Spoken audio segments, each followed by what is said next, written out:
What's going on, guys? The Comics Kid 2099 here. Welcome to day 316 of the 365-day graphic novel review challenge. Today, I want to talk to you about All New Ultimates. No Gods, No Masters. This is the second volume of the All New Ultimate series. And yesterday, in my review of Volume 1, I said that book felt like it was tailored for people who have a vast knowledge of the Ultimate Universe and were very familiar with some of the stuff that immediately came before this series. Reading this volume, it reads a lot better as a big 12-issue story as opposed to two separate books that you read separately. Kind of similar to how the Ultimate Iron Man minis by Orson Scott Card kind of felt like one giant story instead of two separate stories, which is how they were released. With this, I think there's a lot of things that didn't make sense in Volume 1 that make a lot more sense in this volume. For example, in Volume 1, Miles Morales and Jessica Drew, they talk about the JJJ thing without actually bringing up what that means. In this volume, they talk about it. They explain what that is. They say that in the Ultimate Cataclysm miniseries, they saved J. Jonah Jameson's life, and he said, no matter what you guys need, I'm willing to help you with whatever you need. Just name it, and I can help you guys out.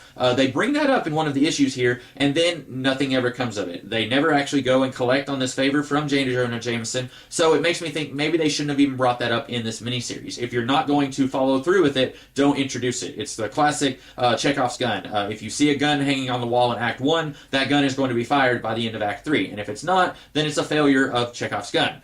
So don't introduce something like that and then don't follow up on it. Also, we get better characterization here than we did in Volume 1. Volume 1 felt really crowded. I couldn't tell you much about any of the characters because there were so many characters. And this volume, I think, does a little bit of a better job of fleshing these characters out a little bit. I know more about Bombshell in this volume than I did in Volume 1. I know a little bit more about Cloak and Dagger, who I've always kind of had a soft spot for Cloak and Dagger in the main Marvel Universe.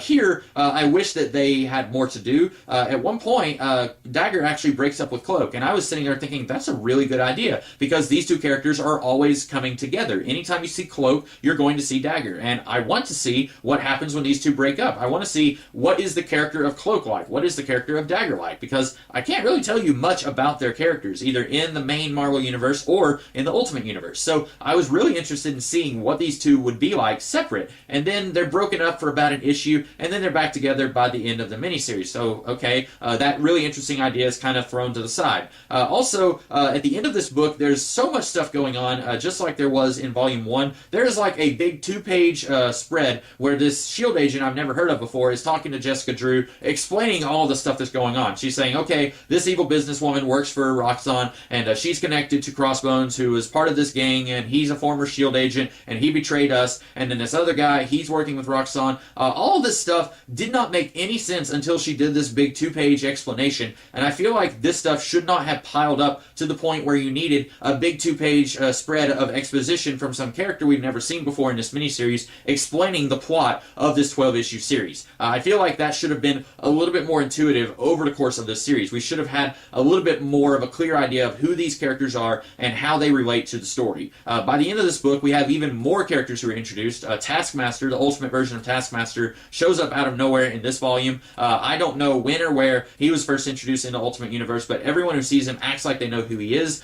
We have the Roxxon characters. This lady who runs Roxxon, she wasn't in the first six issues.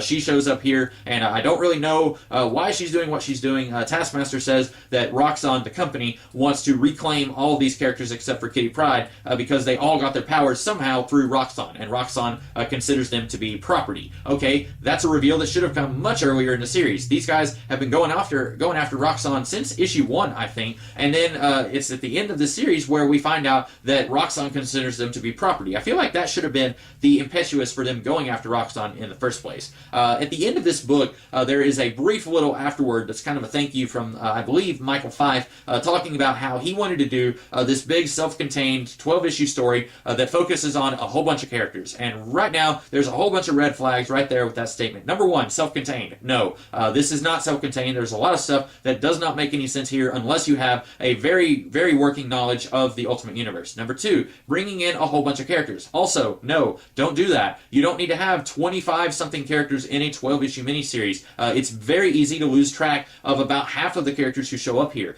For example, there are these cops who barely had anything to do in Volume 1, and they have even less to do here. At the very beginning of this book, we have the all-new Ultimates. They find this one cop who's been turned into a green zombie, and they bring him back to his partner who's on the police force, and then like 3 issues later, we see them talking about how they've been fired from the police, and that never comes up at any point. We didn't even see that happen. They're just talking about it, and then at the end of the book, that S.H.I.E.L.D. agent mentions that their boss was actually corrupt, so it all ties together, and I feel like this needed to be either a longer series, or we needed to just jettison about a third of the subplots that are going on here. I think that this is better than Volume 1, but it's still not good. It's still a mess trying to keep up with all this. I don't think that this is a very good jumping on point into the Ultimate Universe, either Volume 1 or Volume 2. And even if they did a Ultimate Collection collecting all 12 issues in one volume, I still don't think that this would be a very good jumping on point for somebody like me who isn't as familiar with the Ultimate Universe as I feel like these guys expect you to be. So those are my thoughts on All New Ultimates Volume 2, No Gods, No Masters. Unfortunately, I cannot recommend this book. So those are my thoughts on this book. I hope that you guys liked this review, and if you did, be sure to like, share, comment, and subscribe, and I will be back tomorrow with a different video. In the meantime, you guys have a great rest of your day. Catch you later.